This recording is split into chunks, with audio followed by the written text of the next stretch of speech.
হুয়াল্লাযী ইউসাল্লি আলাইকুম ওয়া মালাইকাতুহু লিইউখরিজাকুম মিনায-যুলুমাতি ইলান-নূর ওয়া কানা বিল মুমিনিনা রহিমা।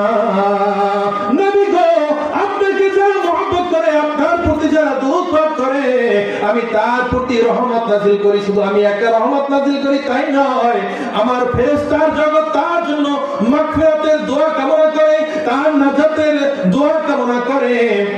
অন্ধকার জগৎ থেকে আলোর পথে ফিরে আসার জন্য ফেরেশতার জগৎ তার জন্য দোয়া করে। আর যারা মুমিন হয়ে যায়, যারা আমার নবীকে মহব্বত করে, যারা আমার নবীকে ভালোবাসে, যার অন্তরে আমার নবীর প্রেম ভালোবাসা থাকে, আমি তার জন্য হাসরের ময়দানে রহিম হয়ে যাই, দয়ালু হয়ে যাই। সুবহানাল্লাহ। নবীকে ভালোবাসলে, নবীজিকে মহব্বত করলে আল্লাহ তার জন্য কি হয়ে যায়? দয়ালু হয়ে যায়। আল্লাহ তার প্রতি কি করে? রহমত নাযিল করতে থাকে। সুবহানাল্লাহ, সুবহানাল্লাহ। প্যারে হাজিরিন, আবু বকর নবীজিকে মহব্বত করার কারণে জিব্রাইলের মারফত যদি আল্লাহ ওই আংটির ভিতরে আবু বকর সিদ্দিকের নাম লিখে দিতে পারেন, আমি এই পুতুল বনিয়ার দরবারে বসে যদি নবীকে মহব্বত করতে পারি, তাহলে সেই নবীজি আমাকে ঘুমের ঘরে দিদার দিতে পারেন কি পারেন না? জয় বলুন। প্যারে হাজিরিন, নবীজি যখন দুনিয়া থেকে শরীয়তে পর্দা করেছেন, দুনিয়া থেকে বিদায় নিয়েছেন, বিদায় নেওয়ার পর দয়ার নবী, মায়ার নবী যেই গাধার উপরে চড়তেন, ওই গাধা খাওয়া দাওয়া বন্ধ করে দিল। নবীজির প্রেমে, নবীজির মহব্বতে পাগল হয়ে গেল, বিভোর হয়ে গেল। ক্রন্দন করতে করতে করতে করতে 40 দিনের মাথায় গাধাটি দুনিয়া থেকে বিদায় নিল। সাহাবারা মাশওয়ারা করলেন, পরামর্শ করে সিদ্ধান্ত করলেন যে গাধাটি যেহেতু নবীজিকে নিয়ে মদিনার অলি গলিতে ঘুরে বেরিয়েছেন, এই গাধাটির পিঠে আমার দয়াল নবীজি চড়ছেন, তাহলে এই গাধাটা যখন মারা গেছে, একে যেখানে সেখানে দাফন করাটা ঠিক হবে না। ওই মিটিংয়ে সিদ্ধান্ত হলো জান্নাতুল বাকিতে এই গাধাটিকে রাখা হোক। জান্নাতুল বাকিতে গাধাটিকে রাখা হইল।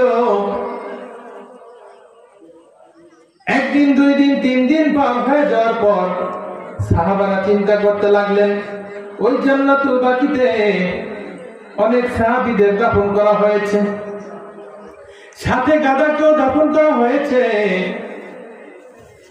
এই গাধা দাফন করার কারণে সাহাবীদের কষ্ট হতে পারে। আসহাবে সুফফার অনেক সাহাবী সেখানে দাফন করা হয়েছে, বিশিষ্ট সাহাবীদের সেখানে দাফন করা হয়েছে।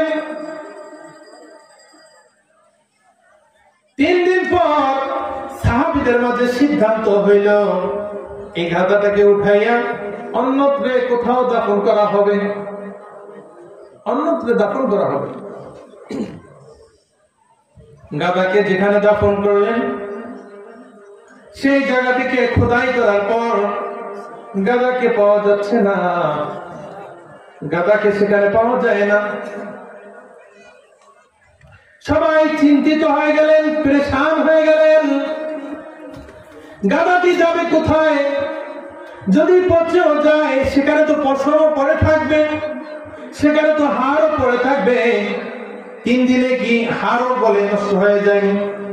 3 দিনে কি পশম নষ্ট হয়ে যায়নি? তাহলে গাধাটি গেল কোথায়? চিন্তা করতে লাগলেন। সবাই রাসূলের রওজা মুবারকে প্রবেশ করলেন।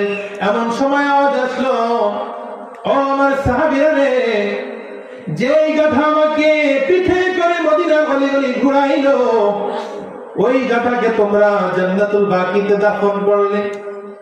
আমি রাসূলকে যেই গাধা মহব্বত করে সে আমার থেকে দূরে থাকবে, তা তো হতে পারে না।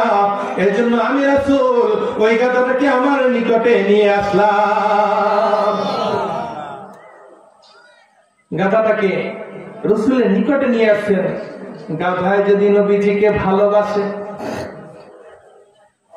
গাধায় যদি নবীজিকে ভালোবাসার পর নবীজির কাছে চলে যেতে পারে, নবীজি যদি তাকে কাছে নিয়ে যায়, আপনি আমি যদি নবীজিকে ভালোবাসতে পারি, হোক এই পটুয়াখালী হোক, কুয়াকাটা হোক, সিলেটে হোক, রাঙ্গামাটিতে, যেখানে আমাদেরকে দাফন করা হোক, আমার দয়াল নবীজি ওই রওজায় আথায় বসে আমাদেরকে নেওয়ার ক্ষমতা রাখে কি রাখে না?